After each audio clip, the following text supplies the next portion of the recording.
ಚಿಂತನ. ಈ ಕಾರ್ಯಕ್ರಮದ ಪ್ರಾಯೋಜಕರು ಕಸ್ತೂರ್ಬಾ ಆಸ್ಪತ್ರೆ ಮಣಿಪಾಲ.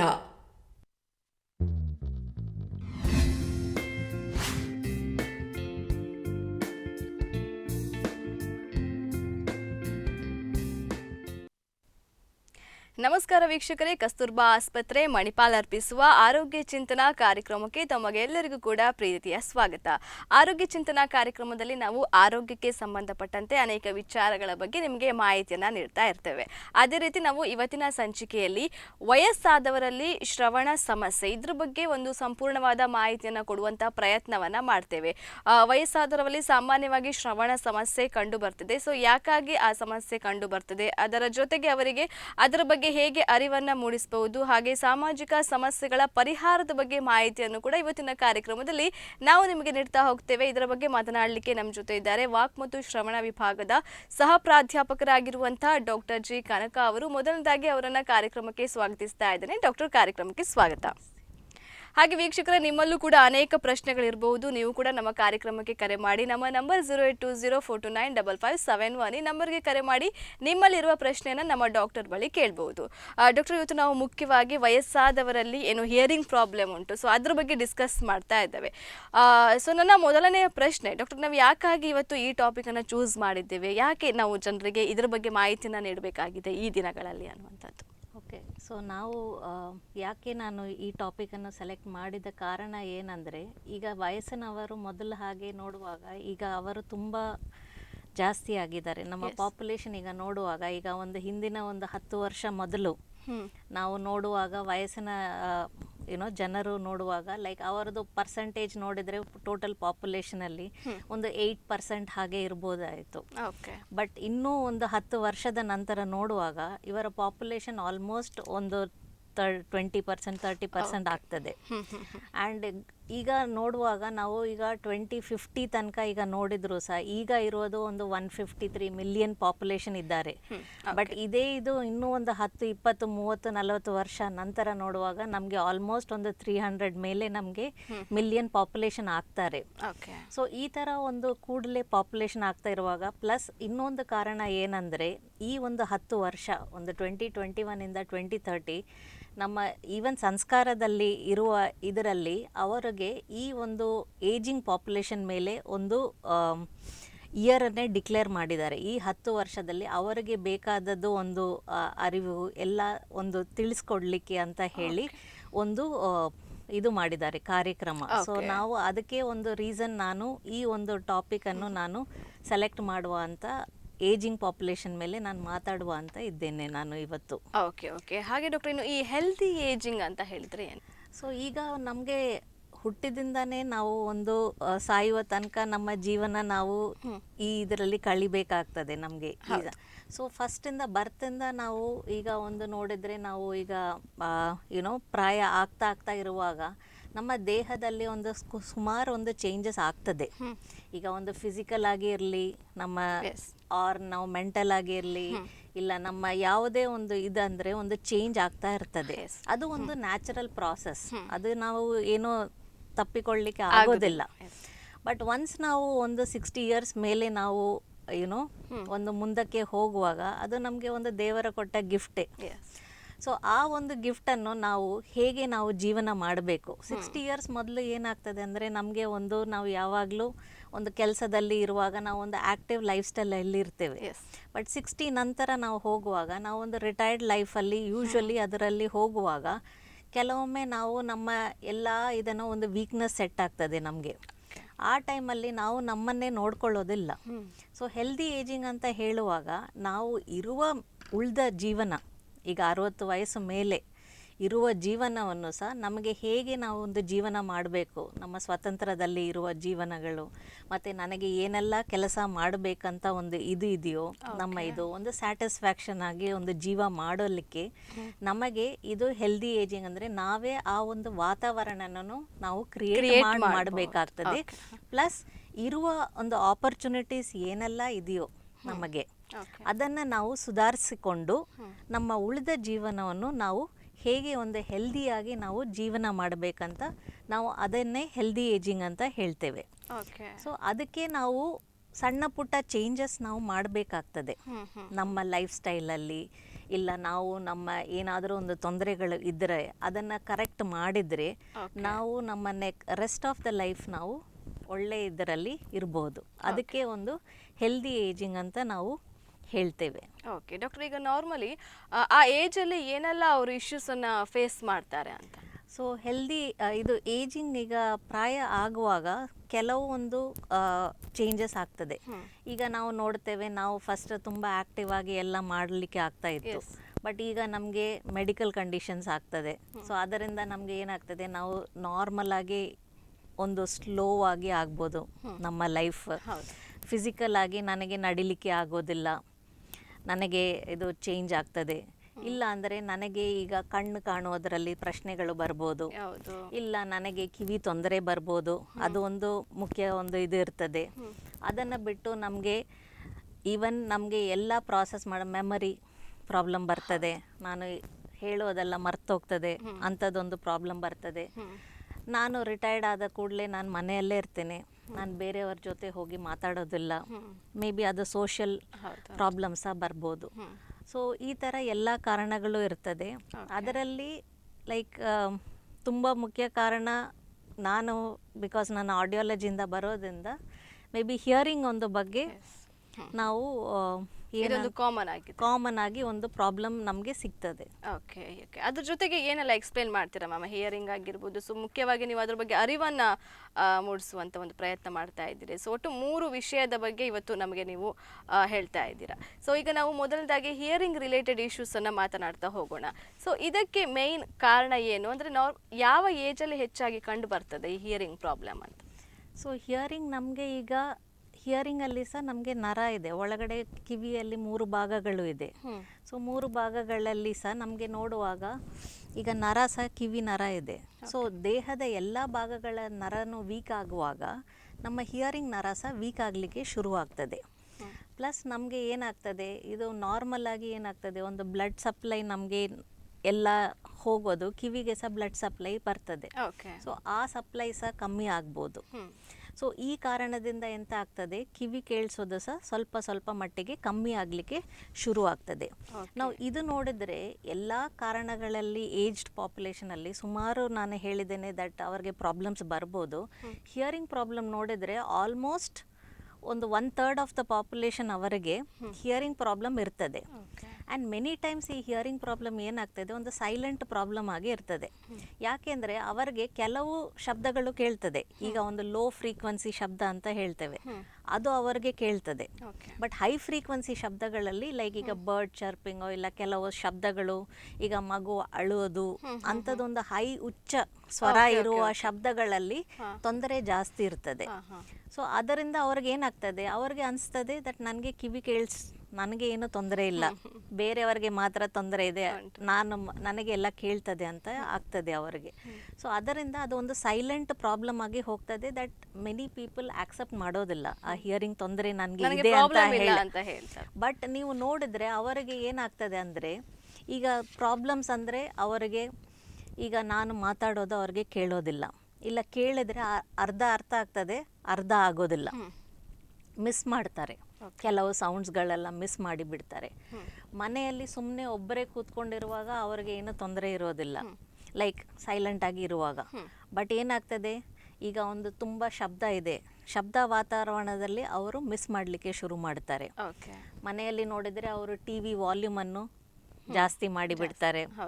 ಸೊ ಆವಾಗ ಅವರಿಗೆ ಕೇಳ್ತದೆ ಅಂತ ಸಾಮಾನ್ಯವಾಗಿ ಕೇಳ್ತದೆ, ಬಟ್ ಬೇರೆಯವರಿಗೆ ಅದು ಜಾಸ್ತಿ ಇದೆ ಅಂತ ಅನ್ನಿಸ್ತದೆ. ಸೊ ಆ ಥರ TV ವಾಲ್ಯೂಮ್ ಜಾಸ್ತಿ ಆಗೋದು, ಇಲ್ಲ ಅವರಿಗೆ ಕೆಲವೊಮ್ಮೆ ಕಿವಿಯಲ್ಲಿ ಕೂ ಅಂತ ಒಂದು ಶಬ್ದ ಬರೋದು, ಅಂಥದ್ದೊಂದು ತೊಂದರೆ ಸಹ ಆ್ಯಡ್ ಆಗಿ ಬರ್ತದೆ ಕಿವಿ ಕೇಳಿಸೋ ಇದರಲ್ಲಿ.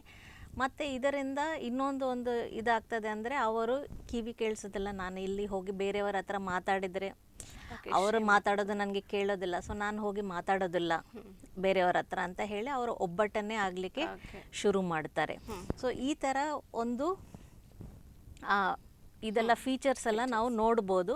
ಅದರಿಂದ ನಾವು ಗುರ್ತಿಡಿಬೋದು ದಟ್ ಓಕೆ ಅವರಿಗೆ ಕಿವಿ ಕೇಳಿಸೋ ತೊಂದರೆ ಇದೆ ಅಂತ. ಅವರು ಒಪ್ಕೊಳ್ಳೋದು ಸ್ವಲ್ಪ ಕಷ್ಟ ಆಗ್ತದೆ, ಬಟ್ ಬೇರೆಯವರು ಇಂಥದ್ದೊಂದು ಏನಾದರೂ ಒಂದು ತೊಂದರೆ ನೋಡಿದರೆ ನಾವು ರೆಕಮೆಂಡ್ ಮಾಡ್ತೀವಿ ದಟ್ ಕೂಡಲೇ ಅವರು ಬಂದು ನಮ್ಮ ಹತ್ರ ಒಂದು ಸಲ ಚೆಕ್ ಮಾಡಬೇಕು. ಈಗ ಮಾಮೂಲಿಯಾಗಿ ನಾವು ಹೇಗೆ ಬ್ಲಡ್ ಟೆಸ್ಟ್ ಮಾಡ್ತೇವೆ ಒಂದು ರೊಟೀನಾಗಿ ಒಂದು 3 ಮಂತ್ಸು 6 ಮಂತ್ಸ್ಗೆ, ಅಟ್ಲೀಸ್ಟ್ ವರ್ಷಕ್ಕೆ ಒಮ್ಮೆ ಆದರೂ ಕಣ್ಣು ಪರೀಕ್ಷೆ ಮತ್ತು ಕಿವಿ ಪರೀಕ್ಷೆ ಎಲ್ಲ ಮಾಡಲಿಕ್ಕೆ ನಾವು ಇದು ಮಾಡ್ತೇವೆ. ಓಕೆ, ಅಂದ್ರೆ ಅವರು ಎಷ್ಟನೇ ಏಜಲ್ಲಿ ಮಾಡಬೇಕಾಗ್ತದೆ? ಸೊ ಯೂಶಲಿ ನಾವು 60 ಇಯರ್ಸ್ ಅಂತ ನಾವು ಹೇಳ್ತೇವೆ. 60 years is the age limit. ನಾವು ಅದ ನಂತರ ಅವರ ಪ್ರಾಯದವರು. ಬಟ್ ಈಗ ನೋಡಿದ್ರೆ ಒಂದು 55ರಿಂದ ನಂತರನೇ ನಾವು ಅಟ್ಲೀಸ್ಟ್ ವರ್ಷಕ್ಕೆ ಒಮ್ಮೆ ಕಿವಿ ಪರೀಕ್ಷೆ ಮಾಡಿದರೆ ಒಳ್ಳೆಯದು ಅಂತ ನಾವು ಹೇಳ್ತೇವೆ. ಓಕೆ. ಸೊ ಇದಕ್ಕೆ ನಮಗೆ ಎಸ್ಪೆಷಲಿ ನಿಮಗೆ ಪ್ರಾಯದವರಿಗೆ ಡಯಾಬಿಟಿಕ್ ಇರ್ತದೆ, ಇಲ್ಲ ಹೈಪರ್ ಟೆನ್ಷನ್ ಇರ್ತದೆ, ಇಲ್ಲ ಬೇರೆ ಸಹ ಇಯರ್ ಇನ್ಫೆಕ್ಷನ್ ಏನಾದರೂ ಆಗಿರ್ಬೋದು. ಇದು ಕಾರಣದಿಂದ ಸಹ ನಮಗೆ ಹಿಯರಿಂಗ್ ಲಾಸ್ ಆಗ್ಬೋದು. ಅಡಿಷ್ನಲಿ ಇದನ್ನು ಸೇರಿಸಿ ಸೊ ಅದು ಒಂದು ನಾವು ಇದು ನೋಡ್ತೇವೆ. ಸೊ ಈ ಒಂದು ಹಿಯರಿಂಗ್ ಲಾಸ್ ಆಗುವಾಗ ನಮಗೆ ಏನಾಗ್ತದೆ ಅಂದರೆ ಅದರ ಜೊತೆಗೆ ಪ್ರಾಬ್ಲಮ್ಸ್ ಆಗ್ತದೆ. ಸೊ ನಾವು ಇದು ಹಿಯರಿಂಗ್ ಲಾಸನ್ನು ಹಾಗೆ ಬಿಟ್ಟಿದ್ರೆ, ಇಲ್ಲ ನೋಡ್ಕೊಳ್ಳಿಲ್ಲ, ಆ ಥರ ಇರುವಾಗ ಫಸ್ಟ್ ಥಿಂಗ್ ನಾನು ಹೇಳಿದ್ದು, ನನಗೆ ಕೇಳೋದಿಲ್ಲ ಅಲ್ಲ ನೀವು ಮಾತಾಡೋದು. ಸೊ ನಾನೇನು ಮಾಡ್ತೀನಿ, ನಾನು ಮಾತಾಡೋದು ಸಹ ನಿಲ್ಲಿಸ್ಬಿಡ್ತೀನಿ. ಬಿಕಾಸ್ ನನಗೆ ಗೊತ್ತು, ನಾನು ನಿಮ್ಮ ಜೊತೆ ಮಾತಾಡಿ ನೀವೇನಾದರೂ ಕೇಳ್ತೀರಾ, ನನಗೆ ಅದು ಅರ್ಥ ಆಗೋದಿಲ್ಲ. ಸೊ ನಾನು ಯಾಕೆ ಮಾತಾಡಲಿಕ್ಕೆ ನಾನು ಯಾವಾಗಲೂ ಸೈಲೆಂಟಾಗಿ ನನ್ನ ಕೆಲಸ ನಾನು ಮಾಡೋ ಹಾಗೆ ನಾನು ಇದು ಮಾಡ್ತೇನೆ. ಸೊ ಆ ಥರ ಒಂದು ಕಮ್ಯುನಿಕೇಷನ್ ಬ್ರೇಕ್ ಡೌನ್ ಆಗಲಿಕ್ಕೆ ಶುರು ಆಗ್ತದೆ. ಸೊ ಇಲ್ಲ ನಾನು ಮಾತಾಡೋದು ಅವರು ಮಿಸ್ಅಂಡರ್ಸ್ಟ್ಯಾಂಡ್ ಮಾಡ್ತಾರೆ, ಅವರೇನೋ ಹೇಳ್ತಾರೆ, ಹೆಂಡತಿ ಏನಾದರೂ ಹೇಳ್ತಾರೆ, ಇವರಿಗೆ ಏನೋ ಅರ್ಥ ಆಗೋದಿಲ್ಲ, ಇಲ್ಲ ಅವರು ಬೇರೆ ತಿಳ್ಕೊಂಡು ಬೇರೆ ಏನಾದರೂ ಮಾಡಿ ಬರ್ತಾರೆ. ಸೊ ಮನೆಯಲ್ಲಿ ಆ ಥರ ಪ್ರಾಬ್ಲಮ್ಸ್ಗಳು ಬರ್ಬೋದು. ಪ್ಲಸ್ ನಾವು ಇದನ್ನು ಹಾಗೆ ಬಿಟ್ಟಿದ್ರೆ ಇನ್ನೊಂದು ತೊಂದರೆ ಏನಾಗ್ತದೆ ಅಂದರೆ ಸೇಫ್ಟಿ. ಈಗ ಸೇಫ್ಟಿ ನಮಗೆ ತುಂಬ ಇಂಪಾರ್ಟೆಂಟ್. ಈಗ ನನಗೆ ಮನೆಯಲ್ಲಿ ಯಾರಾದರೂ ಬೆಲ್ ಮಾಡಿದರೆ ನಾನು ಬೆಲ್ ಶಬ್ದವನ್ನು ಕೇಳಿಕೊಂಡು ನಾನು ಹೋಗಿ ಬಾಗಿಲು ತೆಗಿತೀನಿ. ಇಲ್ಲ ನನಗೆ ಏನಾದರೂ ಫೈರ್ ಅಲಾರ್ಮ್ ಬಂತು, ಇಲ್ಲ ಏನಾದರೂ ಬಂತು, ನಾಳೆಗೆ ನಾನು ರೋಡಲ್ಲಿ ನಡೀತಾ ಇದ್ದೇನೆ. ಸೊ ಆವಾಗ ಏನಾಗ್ತದೆ, ಹಿಂದೆಯಿಂದ ಕಾರ್ ಬರ್ತದೆ, ನಮಗೆ ನಾವು ಹಿಂತಿರುಗಿ ನೋಡಬೇಕಂತ ಇಲ್ಲ, ಬಟ್ ನಮ್ಮ ಕಿವಿ ಕೇಳುವುದರಿಂದ ನಾವು ಆಟೋಮ್ಯಾಟಿಕ್ ಆಗಿ ಒಂದು ಸೈಡಲ್ಲಿ ಹೋಗ್ತೇವೆ. ಬಟ್ ಇವರಿಗೆ ಏನಾಗ್ತದೆ, ರೋಡಲ್ಲಿ ಒಬ್ಬರೇ ಹೋಗುವಾಗ ಕಿವಿದು ತೊಂದರೆ ಆಗ್ತದೆ.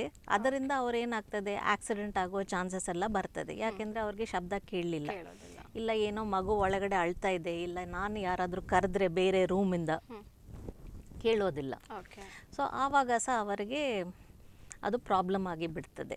ಸೊ ಸೇಫ್ಟಿ ಸಹ ಅವರಿಗೆ ಒಂದು ಕನ್ಸರ್ನ್ ಆಗಿ ಆಗಿಬಿಡ್ತದೆ, ಕಿವಿ ಕೇಳಿಸೋದೇ ಇಲ್ಲದ ಕಾರಣದಿಂದ, ಇಲ್ಲ ಅವರು ಅದನ್ನು ನೋಡ್ಕೊಳ್ಳಿಲ್ಲ. ಆದರೆ ಈಗ ಇನ್ನೊಂದು ತೊಂದರೆ ಅಂದರೆ ಡೈರೆಕ್ಟಾಗಿ ಇಲ್ಲದಿದ್ದರೂ ಸಹ ಅರಿವುಗೆ ಸಹ ಇದು ಅಫೆಕ್ಟ್ ಆಗ್ತದೆ ಇಂಡೈರೆಕ್ಟಾಗಿ. ಈಗ ಏನಾಗ್ತದೆ ಅಂದರೆ, ನಾನು ಈಗ ಶಬ್ದ ನಿಮ್ಮ ಹತ್ರ ಮಾತಾಡ್ತಾ ಇದ್ದೇನೆ, ನಿಮಗೆ ಅದು ಕೇಳಲಿಲ್ಲ, ಅರ್ಧ ಕೇಳ್ತದೆ, ಇಲ್ಲ ಸ್ವಲ್ಪ ಏನೋ ಒಂದು ಇದು ಅವ್ರು ಏನು ಹೇಳ್ತಾ ಇದ್ದಾರೆ ಅಂತ ನಾನು ಸ್ವಲ್ಪ ಕಷ್ಟಪಟ್ಟು ನಾನು ಕೇಳಿಕೊಂಡು ಅರ್ಥ ಮಾಡಬೇಕು.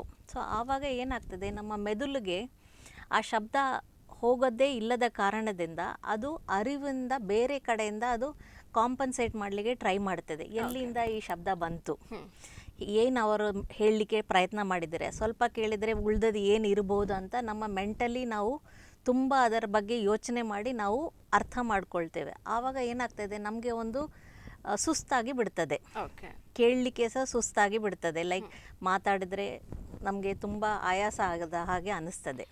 ಸೊ ಅದು ಒಂದು ಪ್ರಾಬ್ಲಮ್ ಈಗ ಜಾಸ್ತಿ ಆಗ್ತದೆ. ಆಯಿತಾ. ಮತ್ತು ಕೇಳಲಿಲ್ಲ ಅಂತ ಹೇಳಿದರೆ, ನಾನಿಲ್ಲ ಬೇರೆ ಕಡೆ ಹೋಗಿ ನಾನು ಇಂಡಿಪೆಂಡೆಂಟಾಗಿ ಮೊದಲು ನಾನು ಬ್ಯಾಂಕಲ್ಲಿ ಹೋಗಿ ನಾನೇ ಎಲ್ಲ ಕೆಲಸ ಮಾಡ್ತಾ ಇದ್ದೆ, ನಾನೇ ಹೋಗಿ ಪೋಸ್ಟ್ ಆಫೀಸ್ ಹೋಗಿ ಮಾತಾಡಿಕೊಂಡು ನಾನು ಎಲ್ಲ ಮಾಡ್ತಾ ಇದ್ದೆ. ಬಟ್ ಇದು ಕೇಳಿಸೋದೇ ಇಲ್ಲದ ಕಾರಣದಿಂದ ಅವರು ಏನು ಮಾಡಲಿಕ್ಕೆ ಶುರು ಮಾಡ್ತಾರೆ, ಆ ಆ್ಯಕ್ಟಿವಿಟಿ ಏನೆಲ್ಲ ಚಟುವಟಿಕೆ ಮೊದಲು ಮಾಡ್ತಾಯಿದ್ರು ಅದೆಲ್ಲ ಈಗ ಸ್ವಲ್ಪ ನಿಲ್ಲಿಸ್ತಾರೆ. ಮತ್ತು ಅವರು ಬೇರೆಯವ್ರ ಮೇಲೆ ಡಿಪೆಂಡ್ ಆಗಿರ್ತಾರೆ. ಸೊ ಅವರದ್ದು ಜೀವನದ ಗುಣಮಟ್ಟ ನೋಡಿದರೆ ಕಮ್ಮಿ ಆಗ್ತಾ ಹೋಗ್ತದೆ. ಸೊ ನಮ್ಮ ಮೇಯ್ನ್ ಏಮ್ ಏನಾಗ್ತದೆ, ನಾವು ಅದನ್ನು ಹಾಗೆ ಮಾಡಲಿಕ್ಕೆ ಬಿಡಬಾರ್ದು. ನಾನು ಹೇಳಿದ್ದು healthy ageing. So healthy ageing ಅಂತ ಹೇಳುವಾಗ ನಾವು ಇದರ ಬಗ್ಗೆ ನಾವು ಯೋಚನೆ ಮಾಡಿಕೊಂಡು ಒಂದು ಜ್ಞಾನನ ತಿಳಿಸ್ಕೊಂಡು ಮತ್ತು ಅದಕ್ಕೆ ಬೇಕಾದದ್ದು ಒಂದು ಸುಧಾರಿಸಿ ಮಾಡಿದರೆ ನಮಗೆ ಖಂಡಿತಾಗಿ ನಾವು ಈ ಪ್ರಾಬ್ಲಮನ್ನು ನಾವು ಕರೆಕ್ಟ್ ಮಾಡ್ಬೋದು. ಆ್ಯಂಡ್ ಇಷ್ಟು ಪ್ರಾಬ್ಲಮ್ಸನ್ನು ನಾವು ಅವಾಯ್ಡ್ ಸಹ ಮಾಡ್ಬೋದು ಅದರದ್ದು ರಿಲೇಟೆಡ್. ಓಕೆ ಡಾಕ್ಟರ್, ಇದು ಹೆರಿಡಿಟ್ರಿಯಿಂದ ಬರ್ತದ ಅವರಿಗೆ ಏಜ್ಡ್ ಪ್ರಾಬ್ಲಮ್? ಕೆಲವು ಇದು ಹೆರಿಡಿಟ್ರಿ ಸಹ ಹೇಳ್ತೇವೆ, ಎಲ್ಲನೂ ಹೆರಿಡಿಟ್ರಿ ಅಂತ ಹೇಳಲಿಕ್ಕೆ ಆಗೋದಿಲ್ಲ. ಬಟ್ ಸಪೋಸ್ ಫ್ಯಾಮಿಲಿಯಲ್ಲಿ ಬೇರೆ ಯಾರಿಗಾದ್ರೂ ಇದ್ದರೆ ದೇರ್ ಆರ್ ಚಾನ್ಸಸ್ ದಟ್ ನೀವು ಸಹ ಪ್ರಾಯ ಆಗುವಾಗ. ಬಟ್ ಇದು ಎಲ್ಲರಿಗೆ ಸಹ ಆಗುವ ಒಂದು ವಿಷಯಗಳು, ಬಿಕಾಸ್ ನಾವು ಎಲ್ಲ ಏಜ್ ಆಗುವಾಗ ನಮ್ಮದು ನರ ಎಲ್ಲರಿಗೆ ವೀಕ್ ಆಗ್ತದೆ, ಅವರಿಗೆ ಮಾತ್ರ ಅಂತ ಇಲ್ಲ, ಬಟ್ ಕೆಲವರಿಗೆ ಸ್ವಲ್ಪ ಜಾಸ್ತಿ ಆಗ್ಬೋದು ಆ ಥರ. ಇಲ್ಲಾಂದರೆ ನನಗೆ ಬೇರೆ ಕಂಡೀಷನ್, ಮೆಡಿಕಲ್ ಕಂಡೀಷನ್ ಇರುವಾಗ ನನಗೆ ಅದು ಹಿಯರಿಂಗ್ ಲಾಸ್ ಆಗೋದು ಚಾನ್ಸಸ್ ಜಾಸ್ತಿ ಇರ್ತದೆ. ಇಲ್ಲ ನಾನು ಹಿಂದಿನ ಕಾಲದಲ್ಲಿ ನನ್ನ ವರ್ಕಿಂಗ್ ಲೈಫ್ ಸ್ಟೈಲಲ್ಲಿ, ನಾನು ಚಿಕ್ಕ ಇದರಲ್ಲಿ, ನಾನು ಈಗ ಒಂದು ಅಡಲ್ಟ್ ಲೈಫಲ್ಲಿ ನಾನು ಕೆಲಸ ಮಾಡೋ ಜಾಗದಲ್ಲಿ ತುಂಬ ಶಬ್ದ ಇತ್ತು, ಆ ಥರ ನಾಯ್ಸಿ ನನಗೆ ಎಕ್ಸ್ಪೋಷರ್ ಜಾಸ್ತಿ ಇದ್ದರೆ ಇವರಿಗೆಲ್ಲ ಸ್ವಲ್ಪ ಬೇಗ ಕಿವಿ ಕೇಳಿಸೋ ತೊಂದರೆ ಜಾಸ್ತಿ ಆಗ್ಬೋದು. ಸೊ ಕಾರಣ ಜೆನೆಟಿಕ್ ಅಂತ ಮಾತ್ರ ಇಲ್ಲ, ಫ್ಯಾಮಿಲಿಯಲ್ಲಿ ಇರೋದು ಮಾತ್ರ ಅಂತ ಇಲ್ಲ, ಬಟ್ ಅದರ್ ಕಾರಣಗಳು ಸಹ ಇರ್ಬೋದು. ಈಗ ನಾನು ಕೆಲವು ಮೆಡಿಕೇಶನ್ ತಗೊಳ್ತೇನೆ, ಸೊ ಕೆಲವು ಮೆಡಿಕೇಶನ್ ಏನಾಗ್ತದೆ ಅದಕ್ಕೆ ಸೈಡ್ ಎಫೆಕ್ಟ್ಸ್ ಸಹ ಇರ್ತದೆ. ಸೊ ಅದಕ್ಕೆ ಆಟೋಟಾಕ್ಸಿಕ್ ಅಂತ ನಾವು ಹೇಳ್ತೇವೆ. ಸೊ ಅಂಥದ್ದೆಲ್ಲ ಕಿವಿದು ನಮ್ಮ ಇದಕ್ಕೇನೆ ಡೈರೆಕ್ಟಾಗಿ ಸಹ ಅಫೆಕ್ಟ್ ಮಾಡ್ಬೋದು. ಸೊ ಆ ಥರ ಇದ್ದರೆ ನಾವು ಮಾನಿಟರ್ ಮಾಡ್ತಾ ಇರ್ತೇವೆ ಅವರನ್ನು. ಲೈಕ್ ಅಂಥದ್ದವರೆಲ್ಲ ನಾವು ಹೇಳ್ತೇವೆ, ಓಕೆ ವರ್ಷಕ್ಕೆ ಒಮ್ಮೆ ಬನ್ನಿ, ಇಲ್ಲ ನಿಮಗೆ ಏನಾದರೂ ಒಂದು ಚೇಂಜ್ ಕಂಡಿದ್ರೆ ನೀವು ಇಮಿಡಿಯೇಟ್ ಆಗಿ ನಮಗೆ ರಿಪೋರ್ಟ್ ಮಾಡಿ ಅಂತ ನಾವು ಹೇಳ್ತೇವೆ. ಓಕೆ ಡಾಕ್ಟ್ರೆ, ಇನ್ನು ಟ್ರೀಟ್ಮೆಂಟ್ ಅವರಿಗೆ ಹೇಗೆ ಇರ್ತದೆ ಹಾಸ್ಪಿಟ್ಲಿಗೆ ಬಂದಾಗ? ಸೊ ಹಾಸ್ಪಿಟಲ್ಗೆ ಬಂದಾಗ ನಾವು ಏನು ಮಾಡ್ತೇವೆ ಅಂದರೆ ಫಸ್ಟ್ ಕಿವಿ ಪರೀಕ್ಷೆ ಮಾಡಿ ನೋಡ್ತೇವೆ. ಕಿವಿ ಪರೀಕ್ಷೆ ಮಾಡುವಾಗ ನಮಗೆ ಗೊತ್ತಾಗ್ತದೆ ಅವರಿಗೆ ಎಲ್ಲಿ ಪ್ರಾಬ್ಲಮ್ ಇದೆ, ಎಷ್ಟು ಮಟ್ಟಕ್ಕೆ ಪ್ರಾಬ್ಲಮ್ ಇದೆ, ಯಾವ ಫ್ರೀಕ್ವೆನ್ಸಿಯಲ್ಲಿ ಜಾಸ್ತಿ ಪ್ರಾಬ್ಲಮ್ ಇದೆ ಅಂತ ಫಸ್ಟ್ ನಾವು ಕಂಡುಹಿಡಿತೇವೆ. ಅಕಸ್ಮಾತ್ ಅದು ಯೂಶ್ವಲಿ ಪ್ರಾಯದವರಲ್ಲಿ ನರದ ತೊಂದರೆ ಇರೋದ್ರಿಂದ ಡೈರೆಕ್ಟಾಗಿ ಏನಾದರೂ ಸರ್ಜಿಕಲ್ ಟ್ರೀಟ್ಮೆಂಟ್ ಹಾಗೆ ಇರೋದಿಲ್ಲ. ಅವರಿಗೆ ಒಂದು ಉಪಾಯ ನಾವು ಏನು ಮಾಡ್ತೇವೆ ಅಂದರೆ ಅವರಿಗೆ ಹಿಯರಿಂಗ್ ಏಡ್ಸ್ ಅಂತ ಅದು ಹಾಕಲಿಕ್ಕೆ ನಾವು ಟ್ರಯಲ್ ಮಾಡ್ತೇವೆ. ಸೊ ಹಿಯರಿಂಗ್ ಏಡ್ ಒಂದು ಹಾಕಿದರೆ, ಈಗ ನಮಗೆ ಹೇಗೆ ಕಣ್ಣು ಕಾಣೋದಿಲ್ಲ ಆವಾಗ ನಾವು ಕಣ್ಣಿಗೆ ಕನ್ನಡಕ ಹಾಕುವ ಹಾಗೆ, ಕಿವಿ ನಮಗೆ ಕೇಳಿಸೋದಿಲ್ಲ ಅಂತ ಹೇಳಿದರೆ ಕಿವಿಗೆ ಮಿಷಿನ್ ಇದೆ. ಈಗ ಮಿಷಿನ್ಗಳು ಬೇರೆ ಬೇರೆ ಥರ ಇದೆ, ಬಟ್ ನಾವು ಫಸ್ಟ್ ಮಿಷಿನ್ ಹಾಕಿ ಅವರಿಗೆ ನಾವು ನೋಡ್ತೇವೆ ಯಾವ ಮಿಷಿನ್ ಅವರಿಗೆ ಸೂಟ್ ಆಗ್ತದೆ ಅಂತ. ಸೊ ಕಿವಿ ಮಿಷಿನ್ ಇದೆ ಆ ಥರ. ಸರ್ಜಿಕಲ್ ಒಂದು ಟೆಕ್ನಿಕ್ ಉಂಟು, ಬಟ್ ಅದು ನಾವು ಎಲ್ಲರಿಗೆ ರೆಕಮೆಂಡ್ ಮಾಡೋದಿಲ್ಲ. ಅದು ಕಿವಿ ಮಿಷಿನ್, ಅಕಸ್ಮಾತ್ ಕಿವಿ ಮಿಷಿನ್ ಸಹ ಹಾಕಿ ಏನು ಕೇಳಲಿಲ್ಲ, ಡಿಪೆಂಡಿಂಗ್ ಎಲ್ಲಿ ತೊಂದರೆ ಇದೆ, ಕಿವಿದು ಒಳಗಡೆ ಎಷ್ಟು ಮಟ್ಟಕ್ಕೆ ತೊಂದರೆ ಅಫೆಕ್ಟ್ ಆಗಿದೆ. ಈಗ ಒಂದು ಟ್ಯೂಮರಿಂದ ನನಗೆ ಕಿವಿ ನರದು ನನ್ನ ನರನೇ ತೆಗಿಲಿಕ್ಕೆ ಆಯಿತು, ಅಂಥದ್ದು ಇದರಲ್ಲಿ ಮಿಷಿನ್ ಸಹ ಉಪಯೋಗ ಆಗೋದಿಲ್ಲ. ಅದರ ಮೇಲೆದು ಲೆವೆಲಲ್ಲಿ ನಾವು ಸರ್ಜರಿ ಮಾಡಿ ಬೇರೆ ಇದು ಒಂದು ಇಡ್ತಾರೆ, ಕಾಕ್ಲಿಯರ್ ಇಂಪ್ಲಾಂಟ್ ಅಂತ ಸಹ ಹೇಳ್ತಾರೆ. ಬಟ್ ಅದು ನಾವು ಎಲ್ಲರಿಗೆ ರೆಕಮೆಂಡ್ ಮಾಡುವ ಇದಿಲ್ಲ. ಹಿಯರಿಂಗ್ ಏಡೇ ಮಾಮೂಲಿಯಾದ ಒಂದು ಟ್ರೀಟ್ಮೆಂಟ್ ಆಪ್ಷನ್. ಆ್ಯಂಡ್ ನಾವು ರೆಕಮೆಂಡ್ ಮಾಡ್ತೇವೆ ಅದನ್ನು ಹಾಕಲಿಕ್ಕೆ ಹೇಳಿದರೆ ಅಂದರೆ ಅದನ್ನು ಕಂಟಿನ್ಯೂಸ್ ಆಗಿ ಹಾಕಬೇಕು. ಬಿಕಾಸ್ ಏನಾಗ್ತದೆ, ನೀವು ಕಂಟಿನ್ಯೂಸ್ ಆಗಿ ಕೆಲವರು ತಗೊಳ್ತಾರೆ, ಬೇರೆಯವರು ಹೇಳಿದ್ದಾರೆ ಅಂತ ತಗೊಳ್ತಾರೆ, ಮತ್ತೆ ಯೂಸ್ ಮಾಡೋದಿಲ್ಲ. ಹಾಗೆ ಎರಡು ಕಿವಿಗೂ ಹಾಕೊಳ್ಬೇಕಾಗ್ತದೆ ಡಾಕ್ಟರ್? ಯೂಶುವಲಿ ಅವರಿಗೆ ಲಾಸ್ ಆಗುವಾಗ ಎಲ್ಲರೂ ಈಕ್ವಲ್ ಆಗಿ ಎರಡು ಕಿವಿ ಸಹ ಅಫೆಕ್ಟ್ ಆಗ್ತದೆ. ಸೊ ನಾವು ರೆಕಮೆಂಡ್ ಮಾಡೋದು ಎರಡು ಕಿವಿಗೆ ಹಾಕಿದರೆ ಒಳ್ಳೇದಂತ. ಯಾಕೆಂದರೆ ನಮಗೆ ಎರಡು ಕಿವಿದು ಮುಖ್ಯತ್ವ ಏನಂದರೆ, ಈಗ ಶಬ್ದ ನಮಗೆ ಬಲಗಡೆಯಿಂದ ಬಂದರೆ ನಮ್ಮ ಬಲ ಕಿವಿಗೆ ಕೇಳ್ತದೆ, ನಾವು ಹೀಗೆ ತಿರುಗ್ತೇವೆ. ಎಡ ಕಿವಿಗೆ ಬಂದರೆ ನಾವು ಎಡ ಕಿವಿಗೆ ತಿರುಗ್ತೇವೆ. ಸೊ ಇದು ಒಂದು ಇದು ಬೇಕಾದರೆ ನಾವು ಎರಡು ಕಿವಿಗೆ ಸಹ ಕಿವಿ ಮಿಷಿನ್ ಹಾಕಲಿಕ್ಕೆ ನಾವು ಹೇಳ್ತೇವೆ. ಸೊ ಯೂಶ್ವಲಿ ಅದು ಒಂದು ಹಿಯರಿಂಗ್ ಏಡ್ ಒಂದು ಇಂಪಾರ್ಟೆಂಟ್ ಅವರಿಗೆ ಒಂದು ಟ್ರೀಟ್ಮೆಂಟ್ ಆಪ್ಷನ್ ನಾವು ಹೇಳ್ತೇವೆ. ಓಕೆ, ಸೊ ನಾನೊಂದು ಟ್ರೀಟ್ಮೆಂಟ್ ಹೇಳಿದ್ದೇನೆಂದರೆ ಹಿಯರಿಂಗ್ ಏಡೇ ಮುಖ್ಯವಾದ ಟ್ರೀಟ್ಮೆಂಟ್.